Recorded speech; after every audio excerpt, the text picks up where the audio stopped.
हर हर महादेव, जय भोलेनाथ। नमस्कार, मैं साधना पांडे मार्गदर्शन पे आपका स्वागत करती हूँ। दोस्तों, मैं बात करूँगी आज महाशिवरात्रि पे किए जाने वाले अचूक उपाय के बारे में।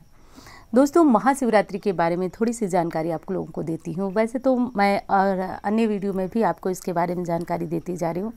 महाशिवरात्रि की रात्रि अमोघ रात्रि कही जाती है। वर्ष में 4 ऐसी रात्रियाँ आती हैं जब वो सिद्ध रात्रि कही जाती है।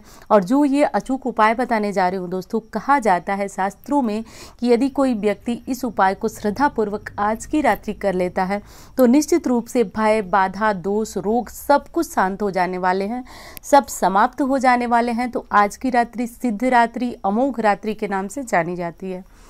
तो दोस्तों, उपाय तो आप कर सकते हैं, लेकिन एक चीज़ का ध्यान रखना है कि ये उपाय आप कहाँ करें, कब करें।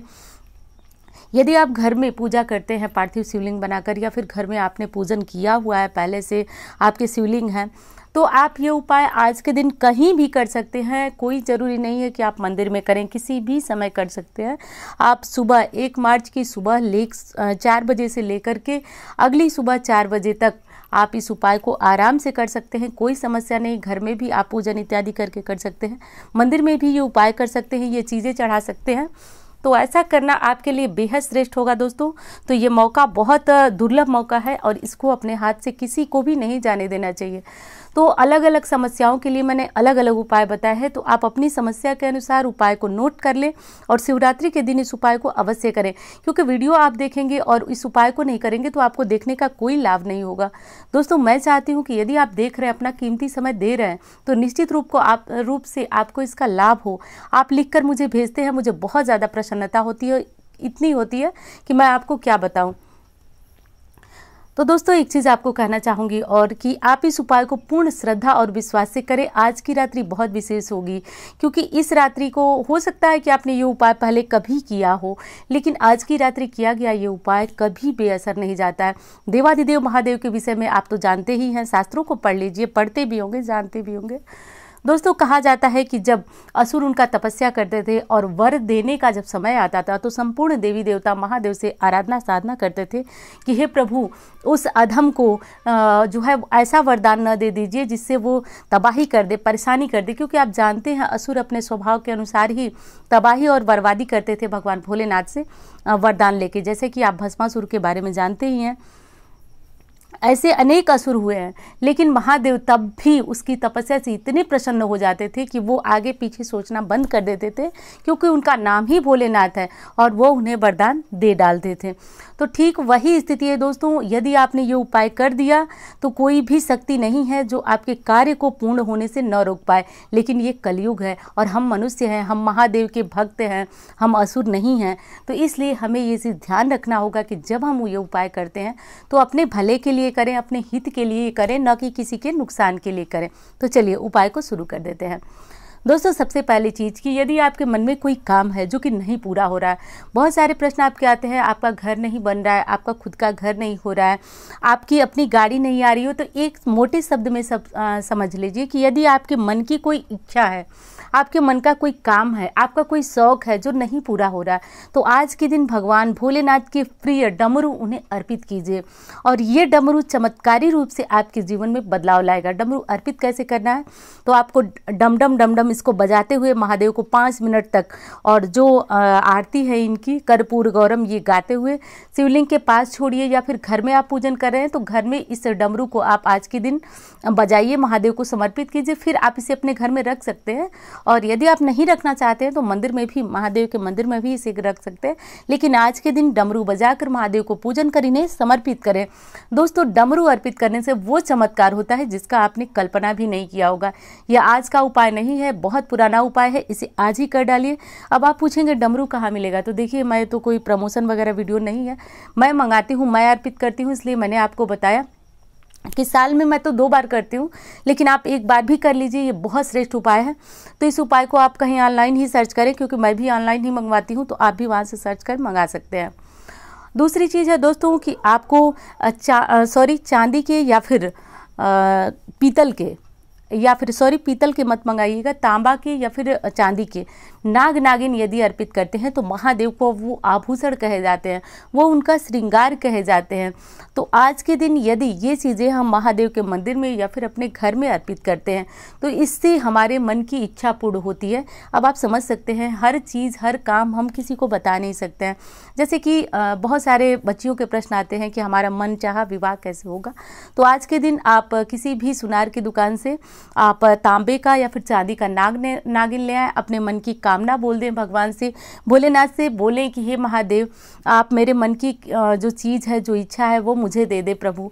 ऐसा बोलते हुए नाग नागिन को महादेव के पास समर्पित करें। घर में भी ये चीज़ समर्पित करें, लेकिन ये जो नाग नागिन का जोड़ा है तो घर में यदि आप रखना चाहें तो नहीं रख सकते हैं, क्योंकि इसे मंदिर में आपको देना होगा। यदि शिवलिंग है आपके घर में तब आप इन्हें रख सकते हैं, अन्यथा जो है आप इन्हें नहीं रख सकते हैं। इनको आप चाहे बहते जल में प्रवाहित करें या फिर किसी मंदिर में दें।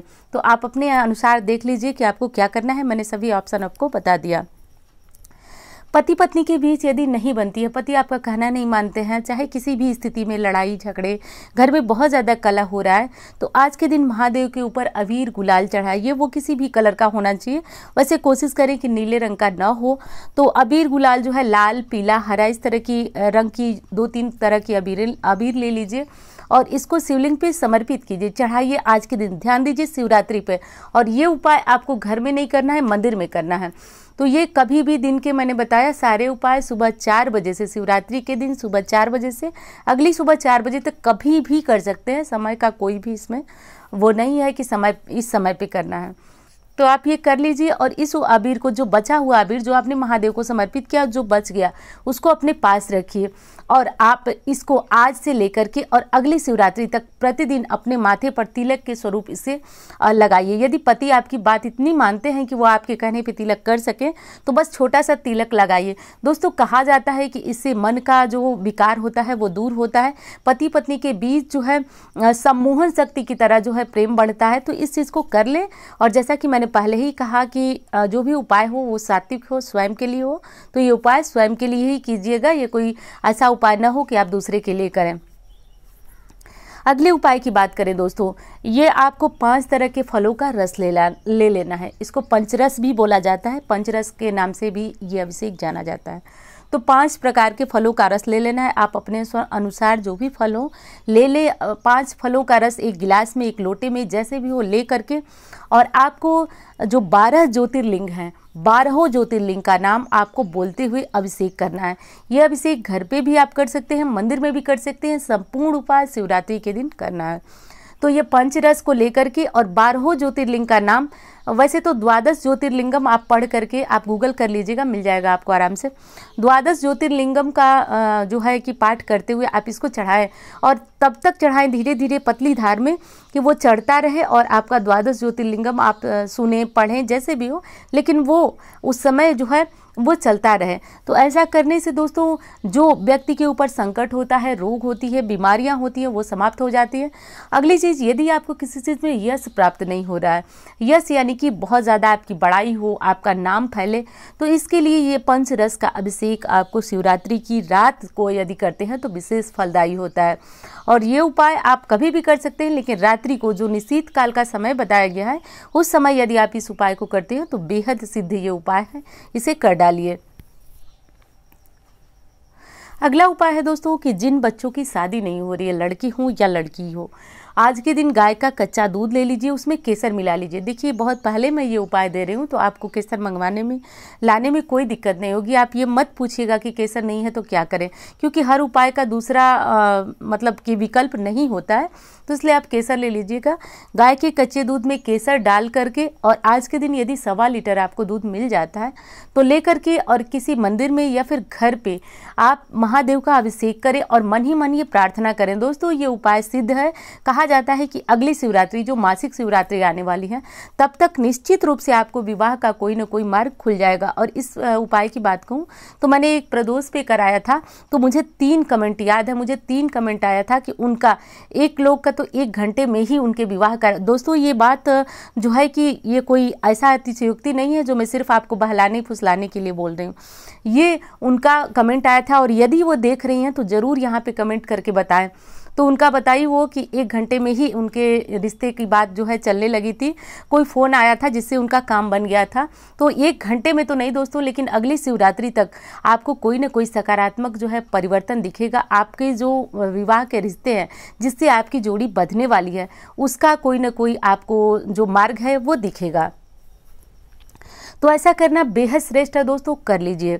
अब अगला काम है कि जिन लोगों के ऊपर कर्ज बहुत ज़्यादा है या फिर जिन लोगों की पर्याप्त आमदनी नहीं हो पा रही है, दुकान है, व्यवसाय है, जो भी चीज़ है यदि नहीं चल रही है, तो मेरे कहने का एक मोटे शब्दों में अर्थ है कि यदि धन से जुड़ा हुआ आपका कोई भी समस्या है, जुड़ी हुई कोई भी परेशानी है, तो आज गन्ने का रस आप निकलवा लीजिए। देखिए, पहले तो मैं आपको गुड़ का उपाय बताती हूँ, लेकिन आज जो है बहुत अचूक उपाय आपको करना है। तो आज गन्ने का ताज़ा रस आप निकलवा लीजिए और लगभग इतना निकलवा लीजिए कि 1.25 लीटर हो जाए, और आप इसको ले आ करके और इसे शिवलिंग पे जो है चढ़ाइए। दोस्तों, कहा जाता है कि आज यदि निशीथ काल में ये अभिषेक आप कर लेते हैं गन्ने के रस से, तो वर्ष पर्यंत की जो गरीबी होती है, जो परेशानी होती है, वो समाप्त हो जाती है। तो ऐसा गन्ने के रस के अभिषेक जो है वो हर व्यक्ति करे जो धन संबंधी समस्या से जूझ रहा है। तो ये शास्त्रोक्त बहुत अच्छा विकल्प है। आप इधर उधर घूमेंगे, परेशान होंगे, तो बिल्कुल भी परेशान ना हो, ये गन्ने के रस वाला जो उपाय है उसे कर लीजिए। परिवार में बहुत ज़्यादा कलह रहता है, आपके घर में खुशी नहीं है, आपके मन में खुशी नहीं है, आप बहुत ज़्यादा निराश हैं, हताश हैं, आपको लग रहा है कि आपका कोई काम अच्छा नहीं हो रहा है। मतलब जैसे एक होता है मन में कि हमारे घर की जो है उन्नति रुक गई है, हमारे घर में खुशियाँ आई ही नहीं है, मुझे याद ही नहीं है कि मेरे घर में कब पूजा हुआ था, कब कोई खुशी आई थी। ऐसा यदि आपको लगता है तो आज की रात्रि आपको घर में ढोलक बजाना है और महादेव का गाना। आप अकेले ही सही, नहीं है कोई आपके साथ, तो आप बस ऐसे पीट दें। हो सकता है हर किसी को तो ढोलक वगैरह बजाना नहीं आता है, तो आप पीटें, महादेव का कोई भी गाना जो है बजाएं, गाएं। इससे क्या होगा कि घर में खुशियां आती हैं, और आपके घर में यदि कोई नज़र दोष है, बदुआ है, तो ये सारी चीज़ें हटती हैं। तो बहुत अमोघ उपाय है दोस्तों, और इस उपाय को आज के दिन आप कर लीजिए और करके देखिए कि कैसे परिवर्तन नहीं आता है आपके जीवन में। दोस्तों, एक बार फिर कहूँगी कि यदि आप को दुनिया की कोई शक्ति नहीं है, यदि आपने पूर्ण श्रद्धा और भाव से इस उपाय को कर लिया, तो जो आपके रास्ते को रोक सके, निश्चित रूप से देवाधिदेव महादेव भोलेनाथ हैं। भोलेनाथ अवघड़दानी, ये आपकी सभी इच्छाएं, सभी कामनाएं पूर्ण करते हैं। बस मन की इच्छा, मन की कामना शुद्ध होनी चाहिए, और शुद्ध हो, आपके भाव शुद्ध हो, निश्चित रूप से आप किसी भी प्रकार का संशय न करें, वो सबको देते हैं। आप ऐसे नहीं हैं जो आपको नहीं देंगे, आप बस दिल से विश्वास से कीजिए, वो आपको भी देंगे। आप भी उनके सबसे प्रिय शिष्य हैं, सबसे प्रिय भक्त हैं। कुछ समय का काल है जो आप इतने ज़्यादा परेशान हैं, बिल्कुल परेशान ना हो, निराश ना हो, और आप मन से भगवान भोलेनाथ को ये चीज़ें समर्पित करें जो मैंने कहा। और हाँ, आप इनमें से एक उपाय भी कर सकते हैं, और यदि आपकी समस्याएं इनमें से सारी हैं तो आप सारे उपाय क्रमशः कर सकते हैं। एक बार में भी कर सकते हैं, अलग अलग समय में भी कर सकते हैं। आज तो पूरे दिन आपको ये उपाय करने का मौका है, तो ऐसा कर ले, एक उपाय करें, पूरे उपाय करें। जैसी आपकी समस्या हो, अलग अलग समस्याओं के लिए अलग अलग उपाय उसे कर ले। और हाँ, आप इंस्टा पे भी अपनी परेशानी लिख करके, अपनी बातें लिख करके, अपनी फ़ोटो लिख कर मुझे भेज सकते हैं। और फेसबुक पे भी मुझे यदि फॉलो नहीं किया आप, तो वहाँ भी फॉलो करें, वहाँ भी आप कमेंट वगैरह कर सकते हैं, मुझसे जुड़ सकते हैं। तो उम्मीद करती हूँ जानकारी आपको बहुत पसंद आएगी। मिलती हूँ इसी तरह के वीडियो के साथ। धन्यवाद।